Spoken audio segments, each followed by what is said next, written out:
novamente. Somos alunos do curso de fisioterapia da Univates, campus Terceiro Período. E hoje a gente vai fazer uma videoaula de fisiologia humana e o tema é ventilação pulmonar. Meu nome é Yara e o meu é Rafael.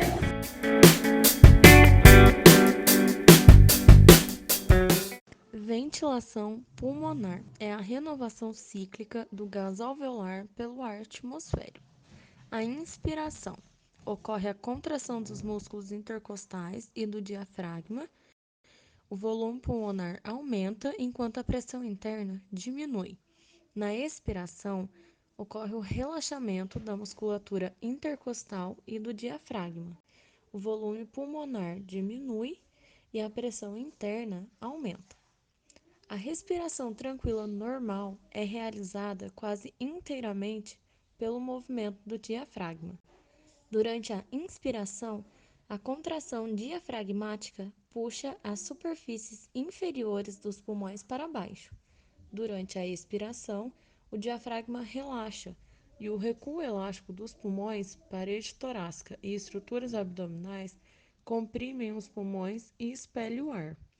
A respiração rigorosa, as forças elásticas não são poderosas o suficiente para produzir a rápida expiração necessária. Assim, a musculatura abdominal se contrai, empurrando o conteúdo abdominal para cima contra a parte inferior do diafragma, comprimindo os pulmões. Outro método para a expansão dos pulmões é elevar a caixa torácica. Isso expande os pulmões, porque na posição de repouso natural, as costelas inclinam-se inferiormente, possibilitando o externo recuar em direção à coluna vertebral.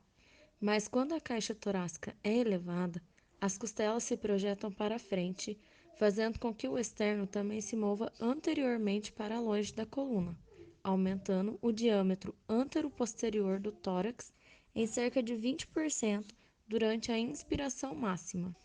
Todos os músculos que elevam a caixa torácica são denominados músculos da inspiração, e os que comprimem a caixa torácica são os músculos da expiração.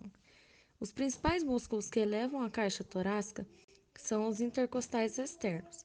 Os que auxiliam para elevar a caixa torácica são o esternocleidomastoide, que eleva o externo, os serráteis anteriores, que eleva as costelas, e o escaleno, que eleva as duas primeiras costelas. E os principais músculos que puxam a caixa torácica para baixo são o reto abdominal, que puxa para baixo as costelas inferiores e ao mesmo tempo comprime o conteúdo abdominal para cima contra o diafragma, e os intercostais internos. O controle da respiração. A respiração é controlada automaticamente por um centro nervoso localizado no bulbo.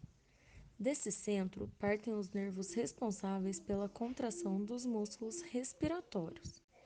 Os sinais nervosos são transmitidos desse centro através da coluna espinhal para os músculos da respiração.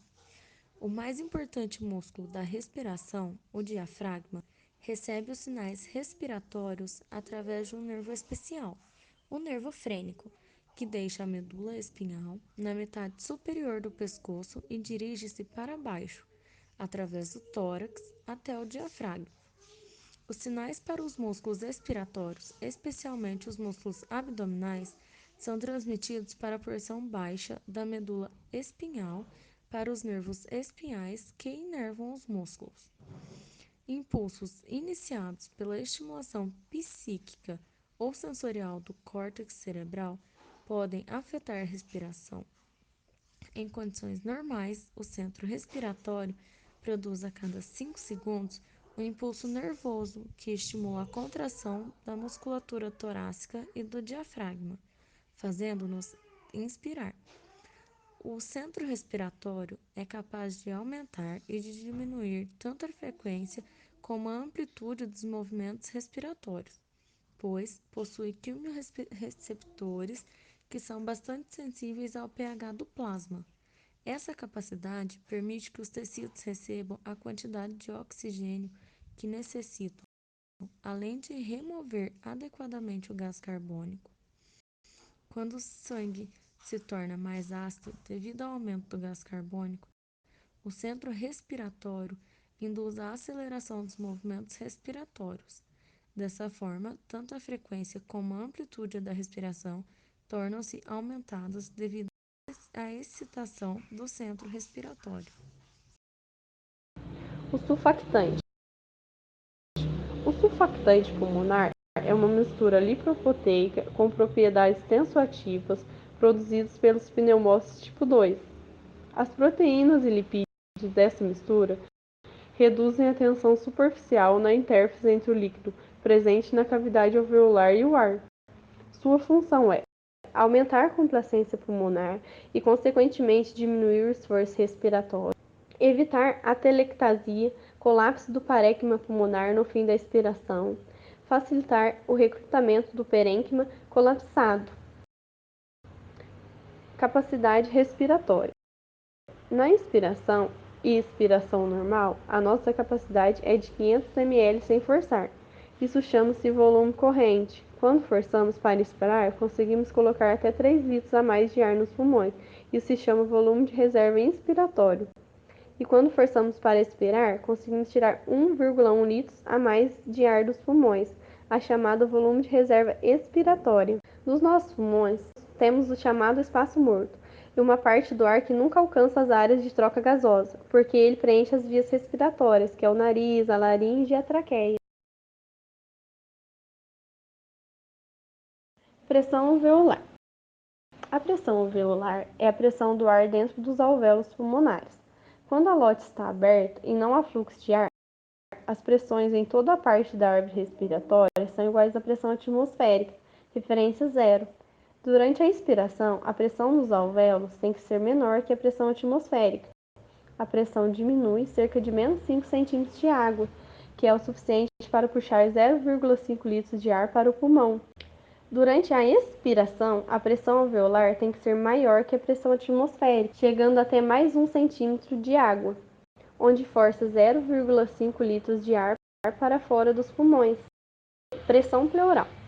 A pressão pleural é a pressão do líquido no estreito espaço entre a pleura visceral e pleura parietal. No início da inspiração é de cerca de menos 5 centímetros de água, quantidade de sucção suficiente para manter o pulmão aberto em repouso. Durante a inspiração, a expansão da caixa torácica traciona os pulmões para fora e cria mais pressão negativa, cerca de menos 5 centímetros de água. E quando ocorre a expiração, essa pressão volta ao seu volume normal. Complacência pulmonar é a extensão na qual os pulmões se expandirão por cada unidade de aumento na pressão transpulmonar. Curiosidade da respiração. Onde ocorre a maior resistência do ar? As vias aéreas são divididas em superiores e inferiores, onde a superior consiste em nariz, boca, faringe e laringe, e a inferior em traqueia, brônquios e bronquíolos. O ar encontra sua maior resistência na traqueia, porque a traqueia é única e com largo diâmetro. Conforme a via condutora se ramifica e fica mais próximo à porção respiratória, eles diminuem em diâmetro e aumentam em quantidade. O que ocorre em mulheres grávidas? Em mulheres grávidas, devido à presença do feto, o diafragma, músculo que forma o solo do pulmão, não consegue contrair, ou seja, rebaixar-se. Dessa forma, grande parte do trabalho na inspiração tende a ser feito por músculos menos especializados, como os intercostais. O fato marcante é que os músculos intercostais sofrem fadiga mais rapidamente. Por isso, mulheres grávidas tendem a sentir mais falta de ar e cansaço na respiração. Por que soluçamos? O soluço é uma respiração com espasmos provocada pelo súbito fechamento da glote, abertura localizada na laringe que serve de passagem de ar para os pulmões, junto com uma contração repentina e involuntária do diafragma, músculo que separa o tórax do abdômen e está relacionado à respiração. Normalmente, o soluço não causa problema para a saúde, e desaparece espontaneamente em alguns minutos. Bom, gente, esse foi o nosso trabalho sobre ventilação pulmonar. Espero que tenha sido útil e que vocês consigam e possam estudar pelo nosso trabalho. Obrigada.